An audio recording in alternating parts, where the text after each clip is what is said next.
Una vez que tuviste la edad suficiente, ¿cuáles fueron los oscuros secretos familiares que finalmente te revelaron? Mi padre estuvo casado con otra mujer antes de conocer a mi madre. Tuvieron una hija y mi papá la amaba tanto que su esposa comenzó a volverse locamente celosa. Mi papá notó un comportamiento extraño de ella hacia la niña y cuando trató de hablarle al respecto, ella comenzó a discutir con él. Un día, mi padre se fue con la niña a la casa de mi tía.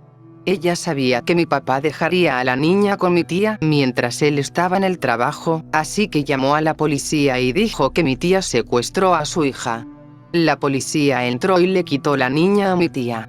Mi tía inmediatamente trató de llamar a mi papá.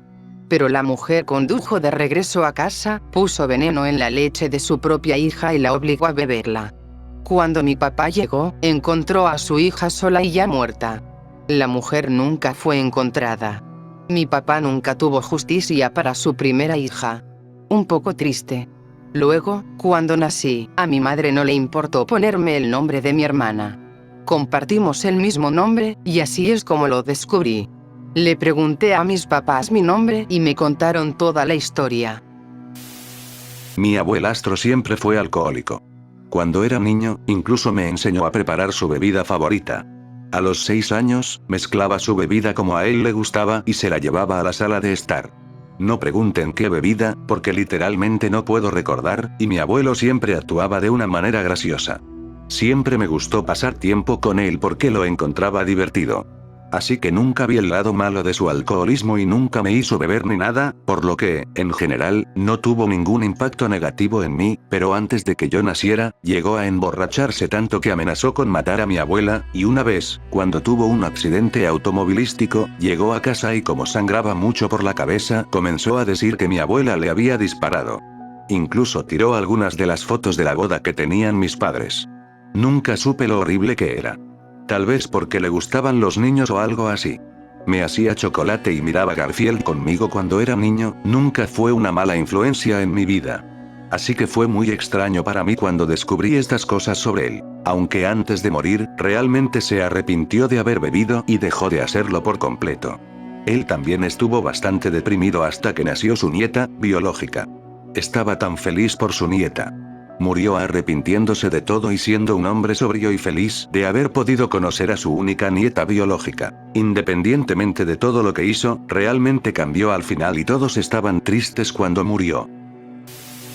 No es un gran secreto, pero me tomó tiempo entender lo que estaba pasando hasta que fui mayor. Mi mamá a veces nos hacía jugar un juego llamado Ejército, que consistía en que mi mamá, mis hermanos y yo, debíamos arrastrarnos por nuestro apartamento como lo hacen en el ejército.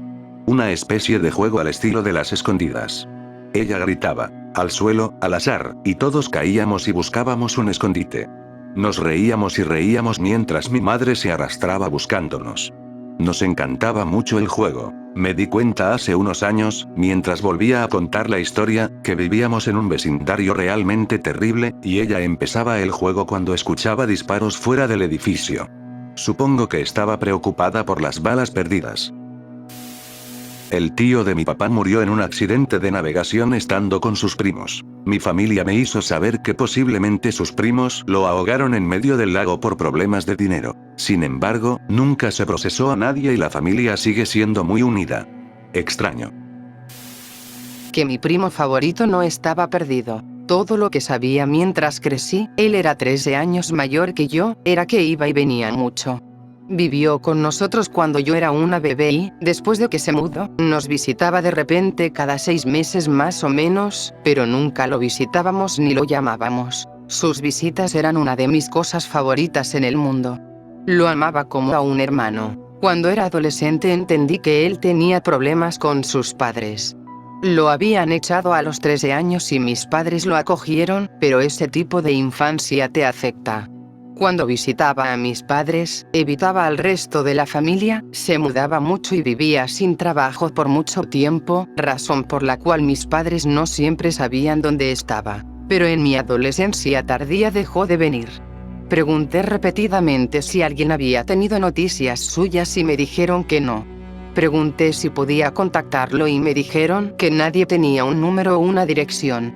Realmente me preocupaba que estuviera muerto, y realmente lo extrañaba. Cerca a mis 30, finalmente descubrí que todos sabían dónde estuvo todo ese tiempo. Estaba en prisión por asesinato. Por lo que escuché, en realidad fue por algo justificado. Estaba defendiendo a su nueva esposa, a quien nunca llegué a conocer. También descubrí algunas cosas súper horribles sobre cómo la familia se puso del lado de sus jodidos padres y se negó a ayudarlo a él o a su esposa cuando lo arrestaron, y que presionaron a mi papá para que tampoco lo ayudara. Traté de enviarle un mensaje a la prisión, pero no sé si lo recibió.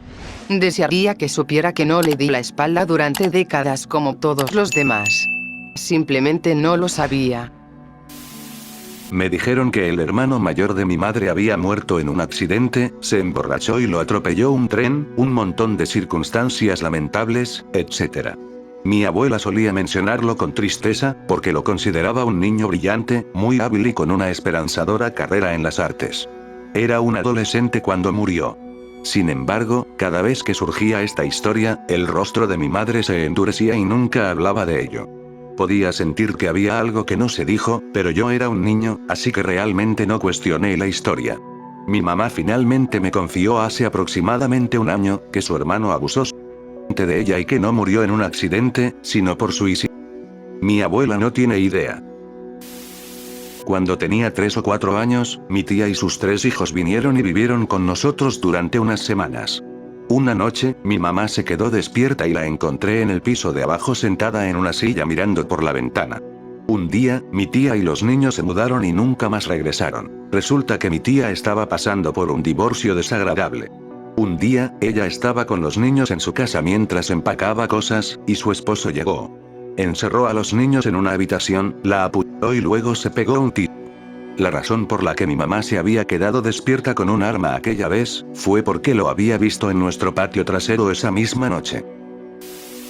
Mi abuelo mató a su hermano menor para no ir a Vietnam. Él, su hermano y 2 de sus amigos habían sido llamados en el reclutamiento para Vietnam. No querían ir, obviamente, pero no venían de una familia de dinero y todos trabajaban para mantener a sus familias. Si fueran arrestados, perderían sus trabajos y sus familias perderían sus ingresos. Así que decidieron un plan diferente para no ir. Conducirían para hacerse los controles médicos y, de camino, chocarían contra un árbol. El plan era resultar demasiado heridos para ser enviados a la guerra, pero no tanto como para quedar lisiados permanentemente, y tenía que parecer un accidente para que nadie fuera arrestado. Esto fue en el país de Australia Occidental, por lo que todos iban a decir que se desviaron bruscamente para evitar un canguro y golpearon un árbol. Mi abuelo conducía, su amigo estaba en el asiento del copiloto y los otros 2 estaban en la parte de atrás. Su hermano estaba detrás del asiento del copiloto. Golpearon el árbol a unos 40 km por hora, lo suficiente como para ser algo serio. Una pierna rota para mi abuelo, un brazo roto para el tipo detrás de él y costillas rotas por todas partes. Definitivamente no irían a la guerra. El problema era que, para lograr el máximo impacto, y debido a que se trataba de la Australia rural de los años 60, no usaron cinturones de seguridad. Nadie los encontró ni a ellos ni a su coche, sino hasta más o menos una hora después. Nadie consideró las lesiones internas en este plan. El hermano de mi abuelo se desangró hasta morir, debido a una ruptura del vaso. Estaba muerto antes de que llegaran al hospital. Mi abuelo nunca se perdonó a sí mismo, y nunca habló de eso. Mi abuela fue la única a la que se lo contó, hasta donde sabemos, y ella no se lo contó ni a mi madre ni a mí hasta mucho después de la muerte del abuelo. Encontramos una pequeña caja en su dormitorio cuando estábamos limpiando la casa después de que ella muriera el año pasado. Tenía un recorte del periódico local de la época sobre el accidente. Decía que se habían desviado para perder un canguro, y lo llamaron una tragedia. No creo que mi madre le haya contado a ninguno de sus hermanos, así que técnicamente este sigue siendo el secreto familiar. Supongo que ahora ustedes están metidos en él.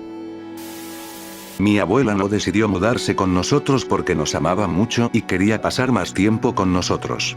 La abuela se mudó porque su hijo era adicto a la meta. Y la convenció de que pusiera la casa a su nombre, sacara todo el dinero para renovaciones, y así la dejó sin hogar. Tuvo un infarto la noche que se enteró y ahora tiene que vivir con un marcapasos. Vete a la mierda, tío Roy. El mío es más genial que horrible, en el sentido de que estoy orgulloso de este. Mi abuelo era un tipo increíble. Fue francotirador paracaidista en la Segunda Guerra Mundial. Siempre se negaba a hablar del ejército.